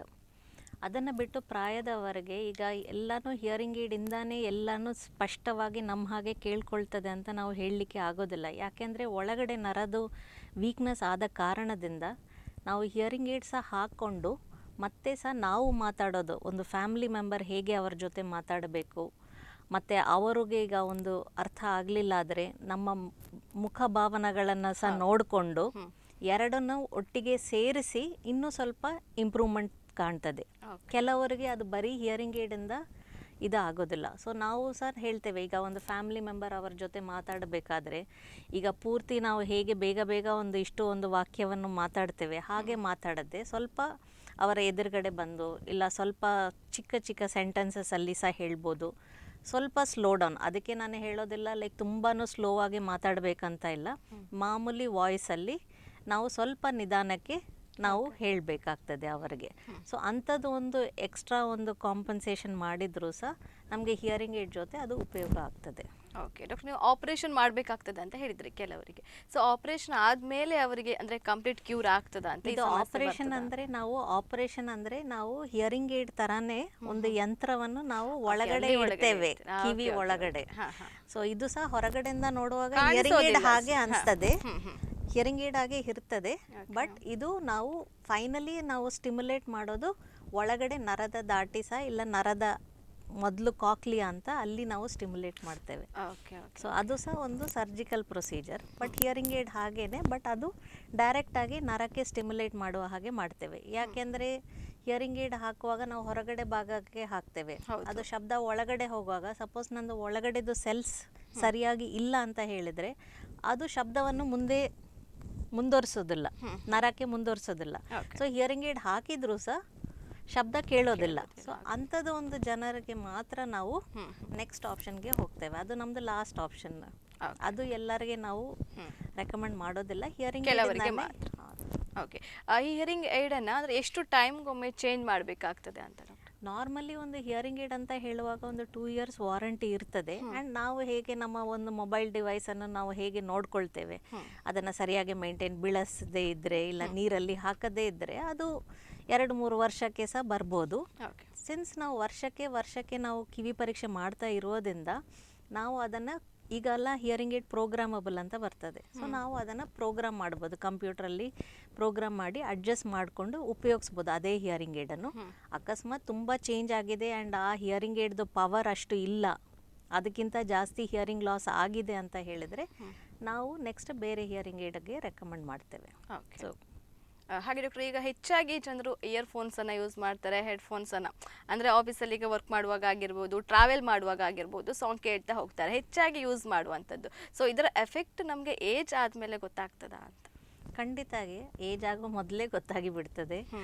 ಸೊ ಈಗ ಅದರದ್ದು ಎಫೆಕ್ಟ್ ಲೈಕ್ ನಾನು ಹೇಳಿದ್ದೇನಲ್ಲ, ನಾಯ್ಸ್ ಎಕ್ಸ್ಪೋಷರ್ ಅಂತ ಒಂದು ಇದು ಇರ್ತದೆ ವರ್ಕಿಂಗ್ ಪ್ಲೇಸಲ್ಲಿ ಅಂತ ಇಲ್ಲ. ಈಗ ನಾಯ್ಸ್ ಎಕ್ಸ್ಪೋಷರ್ ಅಂದರೆ ಹೆಡ್ಫೋನ್ಸ್ ಹಾಕ್ಕೊಂಡು ಇಡೀ ದಿವಸ ಕೂತ್ಕೊಂಡಿದ್ರೆ, ಅದರದ್ದು ವಾಲ್ಯೂಮ್ ತುಂಬ ಜೋರಾಗಿ ಇಟ್ಟು ಕೇಳ್ಕೊಂಡಿದ್ರೆ ಇಂಥದವರಿಗೆ ಪರಿಣಾಮ ಬೇಗ ಕಂಡುಹಿಡಿಬೋದು. 60 ವಯಸ್ಸು ಮೊದಲೇ ಶುರುವಾಗಿ ಬಿಡ್ತದೆ. ಹೌದು ಡಾಕ್ಟರ್, ಇವಿಷ್ಟು ಹಿಯರಿಂಗ್ ರಿಲೇಟೆಡ್ ಇಶ್ಯೂಸ್ ಬಗ್ಗೆ ನಾವು ಮಾತಾಡಾಯಿತು. ಇನ್ನು ಕಾಗ್ನಿಟಿವ್ ರಿಲೇಟೆಡ್ ಇಶ್ಯೂಸ್ ಬಗ್ಗೆ ಮಾತಾಡೋದು, ಅದರ ಕಾಸಸ್, ಸಿಂಪ್ಟಮ್ಸ್ ಬಗ್ಗೆ ಹೇಳೋದಾದರೆ ಈಗ ಏನಾಗ್ತದೆ ಅಂದರೆ ನಮಗೆ ಈಗ ಮೆದುಳಲ್ಲಿ ಈಗ ನಮ್ಮ ಏಜಿಂಗ್ ಆಗುವಾಗ ಪ್ರಾಯದವರೆಗೆ ನಮಗೆ ಒಂದು ನಾರ್ಮಲ್ ಆಗಿ ನೋಡಿದ್ರೆ ಅವರಿಗೆ ಮೆಮರಿ ಇಶ್ಯೂಸ್ ನಾವು ನೋಡ್ತೇವೆ. ಇಲ್ಲ ಅವರಿಗೆ ಒಂದು ಮರ್ತೋಗೋದು, ಲೈಕ್ ಎಲ್ಲಿ ನಾನು ಕೀ ಇಟ್ಟಿದ್ದೇನೆ ಅಂತ ಹೇಳಿ ಒಂದು ಜ್ಞಾಪಕ ಬರೋದಿಲ್ಲ. ಸಡನ್ ಆಗಿ ಯಾರಾದರೂ ನೋಡಿದರೆ 1 ನಿಮಿಷಕ್ಕೆ ಇವರು ಯಾರು ನನಗೆ ಗೊತ್ತು, ಬಟ್ ನನಗೆ ಈಗ ಹೆಸರು ಜ್ಞಾಪಕ ಬರ್ತಾ ಇಲ್ಲ ಅಂತ. ಸೊ ಅಂಥದ್ದು ಒಂದು ಇದು ನಾವು ನೋಡುವಾಗ ಅದು ಒಂದು ನಾರ್ಮಲ್ ಏಜಿಂಗಲ್ಲಿ ಆಗುವಂಥ ಒಂದು ಇದು. ಬಟ್ ಕೆಲವರಿಗೆ ಏನಾಗ್ತದೆ ಅಂದರೆ ಇದು ಸ್ವಲ್ಪ ಸಿವಿಯರ್ ಆಗಿ ಆಗಿಬಿಡ್ತದೆ. ಸೊ ಸಿವಿಯರ್ ಆಗಿ ಆಗುವಾಗ ನನಗೆ ಮೆಮರಿ ಪ್ರಾಬ್ಲಮ್ ಆಗಿದೆ, ಇಲ್ಲ ನನಗೆ ಇದು ಪ್ರಾಬ್ಲಮ್ ಆಗಿದೆ, ನಾನು ಟ್ಯಾಬ್ಲೆಟ್ ತಗೊಳ್ಳಿಕ್ಕೆ ಮರ್ತೋಗ್ತಾ ಇದ್ದೇನೆ. ಟ್ಯಾಬ್ಲೆಟ್ಸ್ ಇದೆ ಅವರಿಗೆ ಗೊತ್ತು, ಬಟ್ ಅವರಿಗೆ ಅದು ಸಿವಿಯರ್ ಪ್ರಾಬ್ಲಮ್ ಆದದಿಂದ ಅವರು ಅದು ಇದು ಗ್ಯಾಸ್ ಆಫ್ ಮಾಡಲಿಕ್ಕೆ ಮರ್ತೋಗ್ತದೆ. ಸೊ ಇಂಥದ್ದು ಒಂದು ಸಿವಿಯಾರಿಟಿ ಪ್ರಾಬ್ಲಮ್ ಆಗೋದು ಮೆಡಿಕಲ್ ಕಂಡೀಷನಿಂದ ಸಹ ಆಗ್ತದೆ. ಸೊ ಈಗ ನನಗೆ ಅದು ಹೇಳಿದ್ದೀನಲ್ಲ, ಈಗ ಡಯಾಬಿಟಿಕ್ ಇದೆಯೋ ಇಲ್ಲ ಏನಾದರೂ ಇದೆಯಾ, ಇಲ್ಲ ನಾರ್ಮಲ್ ಆಗಿ ನನ್ನ ನರ ವೀಕ್ ಆಗ್ತಾ ಹೋಗುವಾಗ ಅರಿವಿನ ನರಗಳು ಸಹ ಎಲ್ಲ ಬ್ರೈನ್ದು ಸಹ ವೀಕ್ ಆಗಲಿಕ್ಕೆ ಶುರುವಾಗ್ತದೆ. ಇಲ್ಲ ಏನಾದರೂ ಒಂದು ಕೆಮಿಕಲ್ ಚೇಂಜಸ್ ನನ್ನ ಬಾಡಿಯಲ್ಲಿ ಆಗುವಾಗ ಅಂಥದ್ದಿದ್ರಲ್ಲಿ ಸಹ ನಮಗೆ ಈ ಅರಿವಿನ ಶಕ್ತಿ ಕಮ್ಮಿ ಆಗಲಿಕ್ಕೆ ಶುರುವಾಗ್ತದೆ. ಕೆಲವು ಇದಕ್ಕೆ ಲೈಕ್ ಈಗ ತುಂಬ ನನಗೆ ಮೆಮರಿ ಪ್ರಾಬ್ಲಮ್ ಇರೋದಕ್ಕೆ ನಾವು ಡಿಮೆನ್ಷಿಯಾ ಅಂತ ಸಹ ಹೇಳ್ತೇವೆ. ಇಲ್ಲ ಕೆಲವರಿಗೆ ಲೈಕ್ ಅಲ್ಝೈಮರ್ಸ್ ಡಿಸೀಸ್ ಅಂತ ಸಹ ಹೇಳ್ತೇವೆ. ಸೊ ಇದೆಲ್ಲ ಈ ತೊಂದರೆಗಳು ನಾರ್ಮಲ್ ಆಗಿ ಅಫೆಕ್ಟ್ ಆಗೋದಿಲ್ಲ ಡೈಲಿ ಲೈಫಲ್ಲಿ. ಬಟ್ ವೆನ್ ಅದು ತುಂಬ ಸಿವಿಯರ್ ಆದರೆ, ಈ ಥರ ಒಂದು ಅಲ್ಝೈಮರ್ಸ್ ಕಂಡೀಷನ್, ಡಿಮೆನ್ಷಿಯಾ ಕಂಡೀಷನ್ ಆದರೆ ನಮಗೆ ಅದು ನಮ್ಮ ನಾರ್ಮಲ್ ಜೀವನ ಇದಕ್ಕೆ ಸಹ ಅಫೆಕ್ಟ್ ಆಗಲಿಕ್ಕೆ ಶುರು ಆಗ್ತದೆ. ಸೊ ಅದು ಒಂದು ಕಾಗ್ನಿಟಿವ್ ಪ್ರಾಬ್ಲಮ್ಸ್ ಈಗ ನಮಗೆ ಜಾಸ್ತಿ ಅಂತ ಆಗ್ತದೆ. ಇದು ಕಿವಿಗಿಂತ ಆ್ಯಕ್ಚುಲಿ ಜಾಸ್ತಿ ತೊಂದರೆಗಳು ಇದು ನಾವು ಕಾಣ್ಬೋದು. ಬಿಕಾಸ್ ಎಲ್ಲರಿಗೆ ನಮ್ಮ ಲೈಫಲ್ಲಿ ಒಮ್ಮೆ ಆದರೂ ಕೇಳಿದರೆ ನಮಗೆ ಸಹ ನಾವು ಹೇಳ್ತೇವೆ, ಅಯ್ಯೋ ನನಗೆ ಅದು ಜ್ಞಾಪಕ ಬರ್ತಾ ಇಲ್ಲ, ನಾನು ಎಲ್ಲೋ ನೋಡಿದ್ದೀನಿ ಅಂತ ಹೇಳಿ. ಸೊ ಈ ಒಂದು ಬಗ್ಗೆ ವಿಷಯದ ಬಗ್ಗೆ ನಾವು ಆ್ಯಕ್ಚುಲಿ ತುಂಬ ಗಮನ ಕೊಡಬೇಕಾಗ್ತದೆ ಈ ಕಾಲದಲ್ಲಿ. ಯಾಕೆಂದರೆ ಇದು ನಮ್ಮ ಡೈಲಿ ಇದು ಫಂಕ್ಷನನ್ನು ಸಹ ಅಫೆಕ್ಟ್ ಮಾಡುವ ಚಾನ್ಸಸ್ ತುಂಬ ಇದೆ. ಸೊ ನಮಗೆ ಈಗ ಡೈಲಿ ಈಗ ಎಂತ ಅಂತಾರೆ, ನನಗೆ ಈಗ ಜ್ಞಾಪಕ ಇದೆ, ಓಕೆ ಇವತ್ತು ಸ್ಯಾಟರ್ಡೆ, ಇದು ಒಂದು ಟೈಮ್ ಇದೆ, ನನಗೆ ಈಗ ನೀವು ಏನಾದರೂ ನನಗೆ ಹೇಳಿ ಹೋಗಿ ತನ್ನಿ ಅಂತ ಹೇಳಿದರೆ ನನಗೆ ಅದನ್ನು ಜ್ಞಾಪಕ ಇಟ್ಕೊಂಡು ನಾನು ಅದು ಒಂದು ಕೆಲಸವನ್ನು ಮಾಡ್ತೇನೆ. ಇಲ್ಲ ನನಗೆ ಇಲ್ಲಿಂದ ನಾನು ಬ್ಯಾಂಕ್ ಹೋಗಬೇಕಾದ್ರೆ ನಾನು ಫಸ್ಟ್ ಮನೆಯನ್ನು ಲಾಕ್ ಮಾಡಿ ನೆಕ್ಸ್ಟ್ ನಾನು ಮನೆಯಿಂದ ಹೊರಗಡೆ ಬಂದು ನಾನು ನೆಕ್ಸ್ಟ್ ಒಂದು ಬಸ್ ಹತ್ತಿ ನಾನು ಬ್ಯಾಂಕ್ಗೆ ಹೋಗಿ ನಾನು ಅಲ್ಲಿ ಒಂದು ಚೆಕ್ ಕೊಡಬೇಕಂತ ಒಂದು ಸ್ಟೆಪ್ ಇರ್ತದೆ. ನಮಗೆ ಒಂದು ಪ್ಲ್ಯಾನಿಂಗ್ ಇರ್ತದೆ, ನಾವು ಒಂದು ಆರ್ಗನೈಸ್ಡ್ ಆಗಿ ಫಂಕ್ಷನ್ ಮಾಡ್ತೇವೆ. ಇದು ಏನಾಗ್ತದೆ, ಪ್ರಾಯ ಆಗ್ತಾ ಆಗ್ತಾ ಹೋಗುವಾಗ ಈ ಒಂದು ಫಂಕ್ಷನ್ಸ್ ಎಲ್ಲ ಕಮ್ಮಿ ಆಗಲಿಕ್ಕೆ ಶುರುವಾಗ್ತದೆ. ಆವಾಗ ಅವರಿಗೆ ಗೊತ್ತಾಗೋದಿಲ್ಲ ಮನೆಯಿಂದ ಹೊರಗೆ ನಾನು ಯಾಕೆ ಹೊರಗಡೆ ಬಂದೆ, ನನಗೆ ಈಗ ಎಲ್ಲಿ ಹೋಗಬೇಕಂತ ಅವ್ರು ನೆನಪಿರೋದಿಲ್ಲ. ಸೊ ಈ ಥರ ಒಂದು ಪ್ರಾಬ್ಲಮ್ಸ್ ಈಗ ಜಾಸ್ತಿ ಆಗಲಿಕ್ಕೆ ಶುರು ಆಗುವಾಗ ಅವರಿಗೆ ಡೇ ಟು ಡೇ ಕೆಲಸ ಮಾಡಲಿಕ್ಕೆ ಸಹ ಅಫೆಕ್ಟ್ ಆಗಲಿಕ್ಕೆ ಶುರು ಆಗ್ತದೆ. ಸೊ ಅವರ ಒಂದು ಇಂಡಿಪೆಂಡೆಂಟ್ ಆಗಿ ಇರಲಿಕ್ಕೆ ಆಗೋದಿಲ್ಲ, ಎಲ್ಲದಕ್ಕೆ ಯಾರಾದರೂ ಒಬ್ಬರು ಹೆಲ್ಪ್ಗೆ ಬೇಕಾಗ್ತದೆ ಅವರಿಗೆ. ಈ ಥರ ಒಂದು ಸಣ್ಣ ಪುಟ್ಟ ಕೆಲಸ ಮಾಡಲಿಕ್ಕೆ ಸಹ ಅವರಿಗೆ ಕೆಲವೊಮ್ಮೆ ಅದು ಅಫೆಕ್ಟ್ ಆಗ್ತದೆ. ಆ್ಯಂಡ್ ಸೇಫ್ಟಿ ಇನ್ನೊಂದು ಪ್ರಾಬ್ಲಮ್. ನಾನು ಮರ್ತು ಹೋಗಿ ಗ್ಯಾಸಲ್ಲೇ ಹಾಗೆ ಎಲ್ಲ ಬಿಟ್ಟು ಹೋಗಿದ್ದೇನೆ, ಔಷಧಿ ತಗೊಳ್ಳಿಲ್ಲ. ಸೊ ಈಗ ಒಂದು ಡಯಾಬಿಟಿಗೆ ಔಷಧಿ ತಗೊಳ್ಳಿಲ್ಲ ಆದರೆ ಅದು ಒಂದು ಕಷ್ಟದಾದ ಒಂದು ಕಾರಣಗಳು ಇರ್ಬೋದು. ಸೊ ಆ ಥರ ಒಂದು ಪ್ರಾಬ್ಲಮ್, ಮೆಮರಿ ಕನ್ಫ್ಯೂಷನ್, ನಾನು ಎಲ್ಲಿದ್ದೇನೆ, ನೀವು ಅವ್ರ ಹತ್ರ ಸಡನ್ನಾಗಿ ಇವತ್ತು ಎಂತ ಯಾವ ಡೇಟ್, ಇವತ್ತು ಡೇಟ್ ಏನಂತ ಅವ್ರಿಗೆ ಹೇಳಲಿಕ್ಕೆ ಬರೋದಿಲ್ಲ. ಒಂದು ಮ್ಯಾಥಮೆಟಿಕಲ್ ಇಷ್ಟು ವರ್ಷ ಒಂದು ಮ್ಯಾಥ್ಸ್ ಮಾಡ್ತಾ ಇದ್ದ ಸಣ್ಣ ಪುಟ್ಟ ಲೈಕ್ ಒಂದು ಅಂಗಡಿಗೆ ಹೋಗಿ 100 ರೂಪಾಯಿ ಕೊಟ್ಟು ಒಂದು ಚಿಲ್ಲರೆ ನಮಗೆ ವಾಪಸ್ ತಗೊಳ್ಳುವ ಅದು ಸಹ ಆಗೋದಿಲ್ಲ ಅವರಿಗೆ. ಅಂಥದ್ದೊಂದು ಪ್ರಾಬ್ಲಮ್ ಸಹ ಆಗ್ಬೋದು. ಇಲ್ಲ ಹೆಸರು ಅದು ಏನಿವೆ ಮರ್ತೋಗ್ತದೆ. ಈಗ ನಾನು ಕೇಳಿದರೆ ಇದು ಆರೆಂಜ್ ಮತ್ತು ಆ್ಯಪಲ್ ಏನಂತ ಕೇಳಿದರೆ ನಾವು ಹೇಳ್ತೇವೆ ಇದೊಂದು ಫ್ರೂಟ್ಸ್ ಅಂತ ಹೇಳಿ, ಬಟ್ ಅವ್ರಿಗೆ ಎಂಥ ರಿಲೇಷನ್ಶಿಪ್ ಅದು ಏನಂತ ಅವ್ರಿಗೆ ಗೊತ್ತಾಗೋದಿಲ್ಲ. ಅಂಥದ್ದೊಂದು ಸಿವಿಯರ್ ಪ್ರಾಬ್ಲಮ್ ಆಗ್ತಾ ಆಗುವಾಗ ಇಂಥದ್ದೊಂದು ಪ್ರಾಬ್ಲಮ್ಸ್ ಎಲ್ಲ ಕಾಣ್ಬೋದು. ಅವ್ರಿಗೆ ಟೈಮ್ ಗೊತ್ತಾಗೋದಿಲ್ಲ ಏನಂತ. ಸೊ ಇದೆಲ್ಲ ನಾವು ಆ್ಯಕ್ಚುಲಿ ನಾರ್ಮಲ್ ಇದರಲ್ಲಿ ಕಮ್ಮಿ ಮಟ್ಟದಲ್ಲಿರ್ತದೆ, ಬಟ್ ಒನ್ಸ್ ಅದು ಸಿವಿಯರ್ ಆಗ್ತಾ ಇರುವಾಗ ನಮಗೆ ಅದಕ್ಕೆ ಸಹ ನಾವು ಒಂದು ಮಾಹಿತಿ ಕೊಡಬೇಕಾಗ್ತದೆ ನಮಗೆ. ಸೊ ಅದರಿಂದನೇ ಅದು ಒಂದು ಇದು ಕಾರಣ ನಾಟ್ ಓನ್ಲಿ ನಿಮಗೆ ಲೈಕ್ ಡಿಜೆನರೇಷನ್ ಪ್ರಾಬ್ಲಮಿಂದ. ಈಗ ನಾನು ಸರಿಯಾದ ಒಂದು ಡಯಟ್ ಮಾಡಲಿಲ್ಲ, ಇಲ್ಲ ನನ್ನ ಲೈಫ್ ಸ್ಟೈಲ್ ನಾನು ಆ್ಯಕ್ಟಿವ್ ಆಗಿ ಇಲ್ಲ, ನಾನು ಯಾವಾಗಲೂ ಒಂದು ಸುಸ್ತಾಗಿ ಒಂದೇ ಕಡೆ ಕೂತ್ಕೊಳ್ತೀನಿ, ನನ್ನ ಬ್ರೈನ್ಗೆ ನಾನೊಂದು ಕೆಲಸ ಕೊಡೋದಿಲ್ಲ, ನಾನು ಸುಮ್ಮನೆ ಮಲಗೋದು ಏಳೋದು ಅಷ್ಟೇ ಒಂದು ಇದೆ, ಇಲ್ಲ ನಾನು ಮಲಗಿದರೆ ನಿದ್ರೆ ಇಲ್ಲ ಅಂಥದ್ದೊಂದು ಇದು.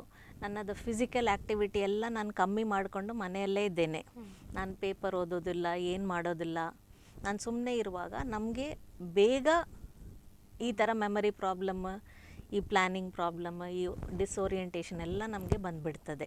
ಸೊ ಅದಕ್ಕೆ ನಾವು ಏನು ಹೇಳ್ತೇವೆ ಅಂದರೆ, ನಾವು ಯಾವಾಗಲೂ ನಮ್ಮ ಲೈಫ್ ಸ್ಟೈಲನ್ನು ನಾವು ಆ್ಯಕ್ಟಿವ್ ಆಗಿ ಇಟ್ಕೋಬೇಕು. ದೋ ನಮಗೆ 60 ವಯಸ್ಸು ಮೇಲೆ ಮಾಡಲಿಕ್ಕೆ ಸ್ವಲ್ಪ ಕಷ್ಟ ಆಗ್ಬೋದಂತ ಹೇಳಿದರೂ ಸಹ ನಾವು ಆ್ಯಕ್ಚುಲಿ ಅದರ ಮೇಲೆ ನಾವು ಗಮನ ಕೊಟ್ಟು ನಾವು ಅದನ್ನು ಒಂದು ಇದು ಮಾಡಿದರೆ ನಮಗೆ ಖಂಡಿತಾಗಿ ನಾವು ಹೆಲ್ದಿಯಾಗಿ ನಾವು ಇರುವ ಇದು ಇದೆ. ಈಗ ಕೆಲವು ಇದೆಲ್ಲ ಇದೆ ಏನಂದರೆ, ಈಗ ನಾವು ಅದರ ಬಗ್ಗೆ ಈಗ ನೋಡಬೇಕಾದ್ರೆ ಲೈಕ್ ಎಂತ ಹೇಳೋದು, ನಾವು ಒಂದು ಟ್ರೀಟ್ಮೆಂಟು ಇಲ್ಲ ಏನಾದರೂ ಒಂದು ಅದರ ಬಗ್ಗೆ ನೋಡಬೇಕಂತ ಹೇಳಿದರೆ ನಮಗೆ ಈಗ ಇದನ್ನು ಕಂಡು ಹಿಡಿಯೋದು ಈಸಿ. ಸಪೋಸ್ ನಿಮಗೆ ಈ ಥರ ತೊಂದರೆ ಬರ್ತಾ ಇದೆ, where I am not remembering anything, ನಾನು ಸ್ವಲ್ಪ ಡಿಸ್ಓರಿಯೆಂಟೇಷನ್ ಇದ್ದೇನೆ, ನನಗೆ ಇದರಿಂದ ನನಗೆ ಗೊತ್ತು ನನಗೆ ಇದು ಮಾಡಲಿಕ್ಕೆ ಆಗೋದಿಲ್ಲ, ನನಗೆ ಯಾವಾಗಲೂ ಮರ್ತೋಗ್ತದೆ, ನಾಳೆ ನಾನು ಮದುವೆಗೆ ಬರೋದಿಲ್ಲ, ನನಗೆ ಗೊತ್ತು ಅಂತ ಹೇಳಿ ನಾನು ವಿಡ್ರಾ ಮಾಡಲಿಕ್ಕೆ ಶುರು ಮಾಡಿದರೆ ಅಂಥದ್ದೊಂದು ಇದರಲ್ಲಿ ನಾವು ಫಸ್ಟ್ ನಾವು ಹಾಸ್ಪಿಟಲ್ಗೆ ಬಂದರೂ ಸಹ ನಾವು ಸ್ಕ್ರೀನಿಂಗ್ ಮಾಡ್ಬೋದು. ಸೊ ಸ್ಕ್ರೀನಿಂಗ್ ಮಾಡಿದರೆ ನಮಗೆ ಏನಂದರೆ ಒಂದು ಇದನ್ನು ಬೇಗನೆ ಕಂಡುಹಿಡಿಬೋದು. ಆ್ಯಂಡ್ ಪ್ಲಸ್ ನಾವು ಇದನ್ನು ಪೂರ್ತಿ ನಾವು ನಿಲ್ಲಿಸಲಿಕ್ಕೆ ಅಂತ ಇಲ್ಲ, ವಾಪಸ್ ನಾವು ಇದು ಮಾಡಲಿಕ್ಕೆ ಆಗೋದಿಲ್ಲ ಆದರೂ ಸಹ ನಾವು ಆ ಪ್ರಾಸೆಸನ್ನು ಸ್ಲೋ ಮಾಡ್ಬೋದು. ಸೊ ಅದಕ್ಕೆ ನಮಗೆ ಅರ್ಲಿ ಡಯಾಗ್ನೋಸಿಸ್ ಮಾಡಲಿಕ್ಕೆ ತುಂಬ ಇಂಪಾರ್ಟೆಂಟ್ ಆಗ್ತದೆ. ಪ್ಲಸ್ ನಾವು ಏನು ರೆಕಮೆಂಡ್ ಮಾಡ್ತೇವೆ, ಅಕಸ್ಮಾತ್ ನಿಮ್ಗೆ ಏನಾದರೂ ಮೆಡಿಕೇಷನ್ಸ್, ಕೆಲವರಿಗೆ ಮೆಮರಿ ಪ್ರಾಬ್ಲಮ್ ಇರೋದ್ರಿಂದ ಮೆಡಿಕೇಷನ್ಸಾಗಿ ಕೊಡ್ತಾರೆ. ಸೊ ಅಂಥದ್ದು ಏನಾದರೂ ಮೆಡಿಕೇಷನ್ಸ್ ಎಲ್ಲ ಕೊಡಲಿಕ್ಕೆ ಇದ್ದರೆ ನಾವು ತಗೋಬೇಕಾಗ್ತದೆ. ಸೊ ಮೆಡಿಕೇಷನ್ಸ್ ಒಂದು ಟ್ರೀಟ್ಮೆಂಟ್ ಆಗಿ ಇರ್ಬೋದು. ಇಲ್ಲ ಅಂದರೆ ನಾವು ಏನು ಹೇಳ್ತೇವೆ ಅಂದರೆ ಒಂದು ಪ್ರಾಯದವರೆಗೆ ಯೂಶ್ವಲಿ ಆ್ಯಕ್ಟಿವ್ ಆಗಿ ಇರಲಿಕ್ಕೆ ಹೇಳಲಿಕ್ಕೆ, ಈಗ ಮನೆಯಲ್ಲೇ ಕೂತ್ಕೊಂಡು ಈಗ ನಮ್ಮ ಇದರಲ್ಲೆಲ್ಲ ಸುಡೋಕೋ ಗೇಮ್ಸ್ ಎಲ್ಲ ಬರ್ತದೆಲ್ಲ, ಪಝಲ್ಸ್, ಸಣ್ಣ ಸಣ್ಣ ಪಝಲ್ಸ್, ಇಲ್ಲ ಮೆಮರಿ ಗೇಮ್ಸ್ ಬರ್ತದೆ, ಅಂಥದ್ದೊಂದು ಮೆಮರಿ ಗೇಮ್ಸ್ ಮಾಡ್ಬೋದು. ಇಲ್ಲ ಏನಾದರೂ ಒಂದು ಹೊಸ ಒಂದು ಸ್ಕಿಲ್ಲನ್ನು ಕಲಿಯುವ ಹಾಗೆ ಮಾಡ್ಬೋದು. ಲೈಕ್ ನಾವು ಚಿಕ್ಕ ವಯಸ್ಸಲ್ಲಿ ನಾವು ಹೊಸ ಹೊಸ ಸ್ಕಿಲ್ಸ್ ಕಲಿತೆ ನಮಗೆ ಎಕ್ಸ್ಪೀರಿಯನ್ಸ್ ಬಂದಿದೆ. ಬಟ್ ಇನ್ನೂ ಪ್ರಾಯ ಆದ ನಂತರ ನನಗೆ ಹೊಸ ಸ್ಕಿಲ್ ಕಲಿತಾ ಇದ್ದರೆ ನಮಗೆ ಇನ್ನೂ ಸ್ವಲ್ಪ ಬ್ರೈನ್ ಆ್ಯಕ್ಟಿವ್ ಆಗಿ ಇರ್ತದೆ. ಸೊ ನಾವು ಆವಾಗ ಆ್ಯಕ್ಟಿವ್ ಆಗಿ ಇರ್ತೇವೆ. ಮೇ ಬಿ ನಾನು ಒಂದು ಫಿಸಿಕಲ್ ಎಕ್ಸಸೈಸ್ ಮಾಡ್ಬೋದು, ನಾನು ಮೇ ಬಿ ಯೋಗವೋ ಇಲ್ಲ ಏನಾದರೂ ಒಂದು ಆ್ಯಕ್ಟಿವ್ ಆಗಿ, ಇಲ್ಲ ನನ್ನ ಫ್ರೆಂಡ್ ಸರ್ಕಲ್ಗೆ ಹೋಗಿ ನಾನು ಕೂತ್ಕೊಂಡು ಇದು ಮಾಡೋದು, ಅಂಥದ್ದೊಂದು ಇದೆಲ್ಲ ಸಹ ನಾನು ಮಾಡ್ಬೋದು. ಪ್ಲಸ್ ಹೆಲ್ದಿ ಡಯಟ್ ಸಹ ಹೇಳ್ತಾರೆ. ಬಿಕಾಸ್ ಕೆಲವು ಇದು ನಾವು ಹೇಳ್ತೇವೆ ವಿಟಮಿನ್ ಡೆಫಿಷಿಯನ್ಸಿ ಆದ ಕಾರಣದಿಂದ ಸಹ ನಮ್ಮದು ಅರಿವು ಶಕ್ತಿ ಕಮ್ಮಿ ಆಗ್ಬೋದು. ಸೊ ನಾವು ಒಂದು ಹೆಲ್ದಿ ಫ್ಯಾಟ್ಸ್ ಆ ಥರ ತಗೊಳ್ಳೋದು, ಇಲ್ಲ ಫ್ರೂಟ್ಸು, ವೆಜಿಟೇಬಲ್ಸ್ ಆ ಥರ ನಮ್ಮ ಡಯಟಲ್ಲಿ ಸೇರಿಸ್ಕೊಂಡಿದ್ರು ಸಹ ಅದು ಸಹ ಇಂಪ್ರೂವ್ ಮಾಡ್ತದೆ ಅಂತ ಹೇಳ್ತಾರೆ ಅರಿವು ಶಕ್ತಿಯನ್ನು. ಪ್ಲಸ್ ನಾವು ಮನೆಯಲ್ಲಿ ಸುಮ್ಮನೆ ಕೂತ್ಕೊಳ್ಳೋದೇ ಇರದ್ದೇ ಬೇರೆಯವರ ಜೊತೆಗೆ ಒಂದು ನಮ್ಮ ಕ್ಲಬ್ಸ್ ಎಲ್ಲ ಇರ್ತದೆ, ಕೆಲವರು ಕ್ಲಬ್ಸಲ್ಲಿ ಆ್ಯಕ್ಟಿವ್ ಇರ್ತಾರೆ, ಅವರದೇ ಓಲ್ಡ್ ಏಜ್ದು ಒಂದು ಫ್ರೆಂಡ್ಸ್ ಇರ್ತಾರೆ, ಮೇ ಬಿ ಸಂಜೆ ಒಂದು ಪಾರ್ಕಲ್ಲಿ ಹೋಗಿ ಕೂತ್ಕೊಂಡು ಅವರ ಜೊತೆಗೆ ಒಂದು ಸೋಷಿಯಲೈಸ್ ಮಾಡೋದು ಸಹ ನಮಗೆ ಒಂದು ನಮ್ಮ ಬ್ರೈನನ್ನು ಆ್ಯಕ್ಟಿವ್ ಆಗಿ ಇಡ್ತದೆ. ಹೌದು. ಸೊ ಇವಿಷ್ಟು. ಸೊ ಅದು ಒಂದು ಇಂಪಾರ್ಟೆಂಟ್ ಆದ ಒಂದು ವಿಷಯ ಇದೆ ಅರಿವು ಬಗ್ಗೆ. ಓಕೆ ಓಕೆ ಡಾಕ್ಟರ್, ಇನ್ನು ಸೋಷಿಯಲ್ ರಿಲೇಟೆಡ್ ಇಶ್ಯೂಸ್ ಬಗ್ಗೆ ನಾವು ಮಾತಾಡೋದಾದರೆ, ಸೊ ಹೇಳಿದ ಹಾಗೆ ಈಗ ಸೋಷಿಯಲ್ ಪ್ರಾಬ್ಲಮ್ಸ್ ಈಗ ಕಿವಿಯಿಂದ ನಾನು ಹೇಳಿದ ಪ್ರಕಾರ ಈ ಹಿಯರಿಂಗ್ ಮತ್ತು ಈ ಅರಿವು ಮತ್ತು ಈ ಸೋಷಿಯಲ್ ಎಲ್ಲ ಒಂದೇ ಲೆಕ್ಕದಲ್ಲಿ ಬರ್ತದೆ. ಈಗ ನಾನು ಕಿವಿ ಕೇಳಿಸೋದು ತೊಂದರೆ ಇದ್ದರೆ ನಾನು ಅದನ್ನು ಸರಿ ಮಾಡಿಕೊಳ್ಳಿಲ್ಲ ಆದರೆ ನನಗೆ ಸೋಷಿಯಲ್ ಪ್ರಾಬ್ಲಮ್ಸ್. ಈಗ ಸೋಷಿಯಲ್ ನಮಗೆ ತುಂಬ ಇಂಪಾರ್ಟೆಂಟ್. ಈಗ ಮನುಷ್ಯರು ಒಬ್ಬೊಬ್ಬರು ಮಾತಾಡೋದು, ನಾವು ಎಲ್ಲರ ಜೊತೆ ಸೇರಿಸ್ಕೊಂಡು ಇರೋದೇ ನಮ್ಮ ಜೀವದ ಒಂದು ಇದು ಹ್ಯೂಮನ್ ಬೀಯಿಂಗ್ಸ್ಗೆ ಅದೇ ಒಂದು ಮುಖ್ಯತಃ ಒಂದು ರಿಲೇಷನ್ಶಿಪ್. ಸೊ ಈ ರಿಲೇಷನ್ಶಿಪ್ಪನ್ನು ನಾವು ಆಲ್ರೆಡಿ ಅವರಿಗೆ ರಿಟೈರ್ಡ್ ಆದ ಲೈಫಲ್ಲಿ ಅವರ ವರ್ಕ್ ಫ್ರೆಂಡ್ಸ್ ಎಲ್ಲ ಇರೋದಿಲ್ಲ, ಇಲ್ಲ ಮನೆಯಲ್ಲಿ ತುಂಬ ಅವರಿದ್ದ ಫ್ರೆಂಡ್ಸ್ ಎಲ್ಲ ಮೇ ಬಿ ಅವರು ತೀರೋದದು. ಸೊ ಅದು ಒಂದು ಇರ್ತದೆ. ಸೊ ಅಂಥದ್ದು ಒಂದು ಸ್ಥಿತಿಯಲ್ಲಿ ಏನಿದ್ರೂ ಸಹ ಅವರಿಗೆ ಒಂದು ಸೋಷಿಯಲ್ ಲೈಫನ್ನು ಆ್ಯಕ್ಟಿವ್ ಆಗಿ ಇಡಲಿಕ್ಕೆ ಒಂದು ಟ್ರೈ ಮಾಡಬೇಕು. ಈಗ ಸೋಷಿಯಲ್ ಲೈಫ್ ಅವರಿಗೆ ನೋಡಿದರೆ ನಾವು ಆಲ್ರೆಡಿ ವೀಕ್ ಇರ್ತದೆ, ಯಾಕೆಂದರೆ ಫಿಸಿಕಲಿ ಅವರಿಗೆ ಮುಂಚೆ ಹಾಗೆ ಎಲ್ಲ ಕಡೆ ಓಡಾಡಲಿಕ್ಕೆ ಆಗೋದಿಲ್ಲ, ಎಲ್ಲರನ್ನು ಹೋಗಿ ಭೇಟಿ ಮಾಡಿ ಬರಲಿಕ್ಕೆ ಆಗೋದಿಲ್ಲ. ಸೊ ಫಿಸಿಕಲಿ ಇಲ್ಲ ನನಗೆ ಕಿವಿ ಕೇಳಿಸೋದ್ರಿಂದ ಸಹ ನನಗೆ ಮೇ ಬಿ ಬೇರೆಯವ್ರ ಹತ್ರ ಮಾತಾಡಲಿಕ್ಕೆ ಕಷ್ಟ ಆಗ್ಬೋದು, ಬಿಕಾಸ್ ನನಗೆ ಕಿವಿ ಕೇಳಿಸೋದಿಲ್ಲ. ಸೊ ನಾನು ಯಾಕೆ ಅವರ ಹತ್ರ ಹೋಗಿ ಮಾತಾಡಬೇಕಂತ ಆವಾಗ ಸಹ ನಾನು ಸೋಷಿಯಲ್ ಆಗಿ ವಿಡ್ರಾ ಮಾಡ್ಕೋತೀನಿ, ಇಲ್ಲ ಐಸೋಲೇಟ್ ಮಾಡ್ಕೋತೀನಿ ಅನ್ನೋ ಒಂದು ಲೋನ್ಲಿನೆಸ್ ಒಂದು ಫೀಲಿಂಗ್ ಬಂದುಬಿಡ್ತದೆ ನಮಗೆ. ಇಲ್ಲ ಅಂದರೆ ಈ ಅರಿವು ಶಕ್ತಿ ಕಮ್ಮಿ ಆಗುವಾಗ ಸಹ ನಮಗೆ ನಾನು ಬೇರೆಯವ್ರ ಹತ್ರ ಹೋಗಿ ಯಾಕೆಂದರೆ ನನಗೆ ಅವ್ರು ಯಾರಂತ ಗೊತ್ತಾಗೋದಿಲ್ಲ, ನನಗೆ ಮರ್ತೋಗಿರಬೇಕು, ನಿಮ್ಮನ್ನು ನೋಡಿ ಸಹ ನೀವು ಯಾರಂತ ನೀವು ಅವರ ಕೇಳ್ತಾರೆ. ಸೊ ಅಂಥದ್ದೊಂದು ಸ್ಥಿತಿ ಆಗ್ಬೋದು. ಇಲ್ಲ ಅಂದರೆ ನಾನು ಈಗದು ಕಾಲದಲ್ಲಿ ಈಗ ಯೂಶ್ವಲಿ ರಿಟೈರ್ಡ್ ಪೀಪಲ್ ಏನಂತ ಹೇಳಿದರೆ ಮಕ್ಕಳೆಲ್ಲ ಬೇರೆ ಕಡೆ ಇರ್ತಾರೆ, ಅವರೊಬ್ಬರೇ ಇರ್ತಾರೆ. ಸೊ ಮಾಮೂಲಿ ಜೀವ ಸಹ ಆ ಥರ ಒಂದು ಸೋಷಿಯಲ್ ಲೈಫ್ ಒಂದು ಐಸೋಲೇಟೆಡ್ ಆಗಿ ಆಗಲಿಕ್ಕೆ ಶುರು ಆಗ್ತದೆ. ಸೊ ಅದನ್ನು ಸಹ ನಾವು ಅದರಿಂದ ನಮಗೆ ಈಗ ಕಮ್ಯುನಿಕೇಷನ್ ಪ್ರಾಬ್ಲಮ್ಸ್ ಬರ್ತದೆ, ಅದು ಒಂದು ಪ್ರಾಬ್ಲಮ್ ಇರ್ತದೆ. ಸೊ ಇದು ವಿಡ್ರಾಯಲ್ ಇದೆಲ್ಲ ನಾವು ಸ್ವಲ್ಪ ನೋಡ್ಕೋಬೇಕಾಗ್ತದೆ. ಅನ್ಲೆಸ್ ಇದನ್ನು ನಾವು ಸರಿ ಮಾಡಲಿಲ್ಲ ಅಂತ ಹೇಳಿದರೆ ಮತ್ತೆ ಅವರಿಗೆ ಇನ್ನೂ ಜಾಸ್ತಿ ಅವರು ಬೇಗ ವಯಸ್ಸಾದವರ ಹಾಗೆ ಒಂದು ಆಗಿಬಿಡ್ತಾರೆ. ಸೊ ಅದಕ್ಕೆ ನಾವು ಏನು ಹೇಳ್ತೇವೆ ಅಂದರೆ ಅವರಿಗೆ ಒಂದು ಸೋಷಿಯಲ್ ಆಗಿ ಆ್ಯಕ್ಟಿವ್ ಆಗಿ ಸಹ ಇರಬೇಕು. ಈಗ ಹೇಗೆ ನಾವು ಕಾಗ್ನೇಟಿವ್ ಆಗಿ ನಾನು ಹೇಳಿದೆ ಆ ಪ್ರಕಾರ ನೀವು ಆ್ಯಕ್ಟಿವ್ ಆಗಿ ಇರಬೇಕು. ನಾವು ಮುಂಚೆ ಇದ್ದ ಒಂದು ಕನೆಕ್ಷನ್ಸನ್ನು ನಾವು ಒಂದು ಇನಿಷಿಯೇಟ್ ಮಾಡಬೇಕಾಗ್ತದೆ. ಒಂದು ಸೋಷಿಯಲ್ ಲೈಫ್ ಇದನ್ನು ಓಕೆ ಮೇ ಬಿ ನಿಮ್ಮ ದೇವಸ್ಥಾನ ಹೋದರೆ ಅಲ್ಲಿ ನಿಮಗೆ ತುಂಬ ಫ್ರೆಂಡ್ಸ್ ಸಿಗ್ತಾರೆ. ಸೊ ನಾವು ಅಟ್ಲೀಸ್ಟ್ ವಾರಕ್ಕೆ ಒಂದು 2 ಸಲ ಹೋಗಿ ಇಲ್ಲ ದಿನ ಅವರನ್ನು ಹೋಗಿ ಮೀಟ್ ಮಾಡಲಿಕ್ಕೆ ಆದರೆ ಒಂದು ಟೈಮ್ ಒಂದು ಅರ್ಧ ಗಂಟೆ ಇಲ್ಲ 1 ಗಂಟೆ ಅವರ ಜೊತೆಗೆ ಎಲ್ಲರೂ ಸೇರಿಸ್ಕೊಂಡು ಇರುವಾಗ ಅದು ನಮ್ಮನ್ನು ಒಂದು ಸೋಷಿಯಲ್ ಆಗಿ ಆ್ಯಕ್ಟಿವ್ ಇರ್ತದೆ. ಇಲ್ಲ ನೀವು ಚರ್ಚ್ ಹೋಗೋರಿದ್ದರೆ ಯಾವುದು ಇದ್ದರೂ ಸಹ ನೀವು ಒಂದು ಫ್ಯಾಮಿಲಿ ಫ್ರೆಂಡ್ ಸರ್ಕಲನ್ನು ಒಂದು ಮಾಡಿಕೊಳ್ಳುವ ಹಾಗೆ ಇದು ಇಟ್ಕೋಬೇಕು. ಆವಾಗ ನಮಗೆ ಒಂದು ಆ್ಯಕ್ಟಿವ್ ಲೈಫ್ ಸ್ಟೈಲ್ ಬರ್ತದೆ. ಆ್ಯಕ್ಟಿವ್ ಲೈಫ್ ಸ್ಟೈಲೇ ನಮಗೆ ಇಂಪಾರ್ಟೆಂಟ್. ಯಾಕೆಂದರೆ ಆ್ಯಂಡ್ ಪ್ಲಸ್ ಕಮ್ಯುನಿಕೇಟ್ ಮಾಡಬೇಕು. ಓಕೆ. ಈಗ ನಾನು ನೀವು ಒಬ್ಬರೇ ಇದ್ದೇವೆ ಇಬ್ಬರು, ಬಟ್ ನಾನು ಹೀಗೆ ಕೆಳಗೆ ಇದ್ದೇನೆ, ನೀವು ಒಂದು ಮಾತಾಡದೆ ನಾನೊಂದು ಮಾತಾಡದೆ ಒಬ್ಬೊಬ್ಬರು ಇದ್ದರೆ ಹೌದು, ಅದು ನಮಗೆ ಒಂದು ಲೋನ್ಲಿನೆಸ್ ಇದು ಫ್ರಸ್ಟ್ರೇಷನ್ ಆಗ್ಬೋದು, ನನಗೆ ಡಿಪ್ರೆಷನ್ ಆಗ್ಬೋದು.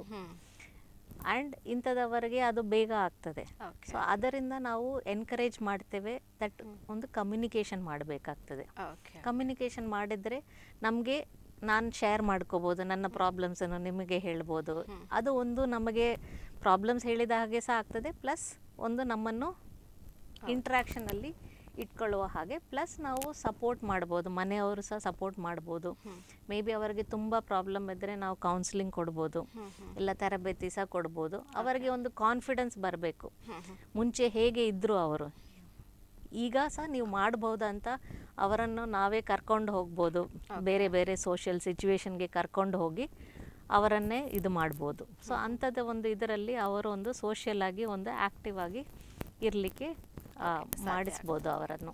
ಓಕೆ ಡಾಕ್ಟರ್, ಈಗ ಹಿಯರಿಂಗ್ ಪ್ರಾಬ್ಲಮ್ ಅಂತ ಬಂದಾಗ, ಈಗ ಆಸ್ಪತ್ರೆಗೆ ಬರ್ತಾರೆ, ಈಗ ನಿಮ್ಮಲ್ಲಿಗೆ ಬಂದಾಗ, ಸೊ ಅವರಿಗೆ ಅಲ್ಲಿ ಏನೆಲ್ಲ ಫೆಸಿಲಿಟೀಸ್ ಸಿಗ್ತದೆ ಅನ್ನುವಂಥದ್ದು?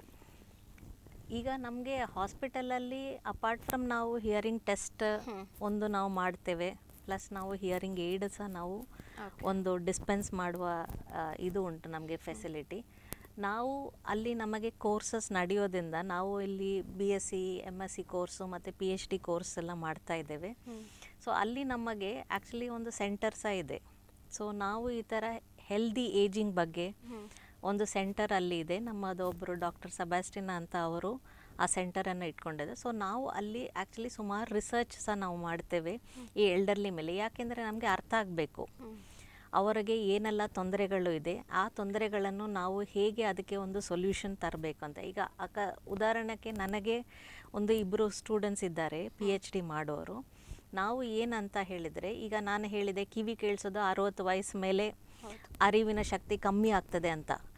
ಬಟ್ ರಿಸರ್ಚಲ್ಲಿ ನಾವು ಏನು ಕಂಡಿದ್ದೇವೆ ಅಂತೆ, ನಾವು ಜಸ್ಟ್ ಒಂದು ಸಿಂಪಲ್ ಕಿವಿ ಪರೀಕ್ಷೆ ಒಂದು 50 ವಯಸ್ಸಲ್ಲಿ ಮೇಲೇ ನಾವು ಜಸ್ಟ್ ಮಾಡಿದರೆ, ಆ ಟೆಸ್ಟ್ ಮೂಲಕನೇ, ಜಸ್ಟ್ ಕಿವಿ ಟೆಸ್ಟ್ ಮೂಲಕನೇ ನಮಗೆ ಅವರಿಗೆ ಮುಂದೆ ಒಂದು 10 ವರ್ಷದ ನಂತರ ಅವರಿಗೆ ಆ ತೊಂದರೆ ಬರಬಹುದಾ ಇಲ್ಲ ಅಂತ ನಾವು ಕಿವಿ ಪರೀಕ್ಷೆ ಮಾಡಿಯೇ ಗೊತ್ತಾಗ್ಬೋದು. ಈಗ ನಮಗೆ ಅದಕ್ಕೋಸ್ಕರ ಕಾಯ್ದು ನಾನು ಬ್ರೈನ್ CT ಸ್ಕ್ಯಾನ್ ಮಾಡಿಯೇ ನನಗೆ ಅದು ತೊಂದರೆ ಇದೆಯಾ ಅಂತ ಕಂಡುಹಿಡಿಯೋ ಮೊದಲೇ, ಒಂದು 10 ವರ್ಷ ಮೊದಲೇ ನಾವು ಅದಕ್ಕೆ ಕಿವಿ ಪರೀಕ್ಷೆ, ಸಿಂಪಲ್ ಕಿವಿ ಪರೀಕ್ಷೆ ಒಂದು ಮಾಡಿ ನಮಗೆ ಅದರದ್ದು ಟೆಸ್ಟ್ ರಿಸಲ್ಟನ್ನು ನೋಡಿ ನಾವು ಕಂಡುಹಿಡಿಬೋದು. ಸೊ ಆ ಒಂದು ಸೊ ದಟ್ ನಾವು ಮುಂಚೆನೇ ನಾವು ಅದರ ಬಗ್ಗೆ ಇದು ಇದ್ದರೆ, ನಾನು ನಿಮಗೆ ಈಗಲಿಂದನೇ ನಾನು ಒಂದು ಟ್ರೀಟ್ಮೆಂಟ್ ನಾನು ನಿಮಗೆ ಹೇಳ್ಬೋದು. ಓಕೆ, ನಿಮ್ಮ ಲೈಫ್ ಸ್ಟೈಲನ್ನು ಚೇಂಜ್ ಮಾಡ್ಕೊಳ್ಳಿ, ನೀವು ಇದೆಲ್ಲ ಮಾಡಿ, ಯಾಕೆಂದರೆ ನಿಮಗೆ ಆ ಪ್ರಾಬಬಿಲಿಟಿ ಬರ್ಬೋದು ಅಂತ ಹೇಳಿ. ಸೊ ಅಂಥದ್ದು ಒಂದು ಸ್ಟಡಿ ನಾವು ಮಾಡ್ತಾ ಇದ್ದೇವೆ. ಸೊ ಅದು ಒಂದು ಇದೆ. ಇನ್ನೊಂದು ನಾವು ಏನಂತ ಹೇಳಿದರೆ, ನಾನು social problems, so hearing loss ಇರುವವರೆಗೆ ಸೋಷಿಯಲ್ ಪ್ರಾಬ್ಲಮ್ಸ್ ಇರ್ತದೆ. ಸೊ ನಾವು ಇಷ್ಟು ವರ್ಷ ಏನು ಮಾಡ್ತಾ ಇದ್ದೇವೆ, ಹಿಯರಿಂಗ್ ಏಡ್ ಮಾತ್ರ ಕೊಡ್ತಾ ಇದ್ದದಂತ ಒಂದು ಉಪಾಯ ಇದೆ. ಬಟ್ ನಾವು ನೋಡಿದ್ದೇವೆ ಹಿಯರಿಂಗ್ ಏಡ್ ಮಾತ್ರ ಕೊಟ್ಟು ನಾವು ಎಲ್ಲ ಇದನ್ನು ಸುಧಾರಿಸಲಿಕ್ಕೆ ಆಗೋದಿಲ್ಲ. ಅದರ ಜೊತೆಗೆ ನಾವು ಒಂದು ಸೋಷಿಯಲ್ ಥೆರಪಿ ಸಹ ಕೊಡಬೇಕಾಗ್ತದೆ.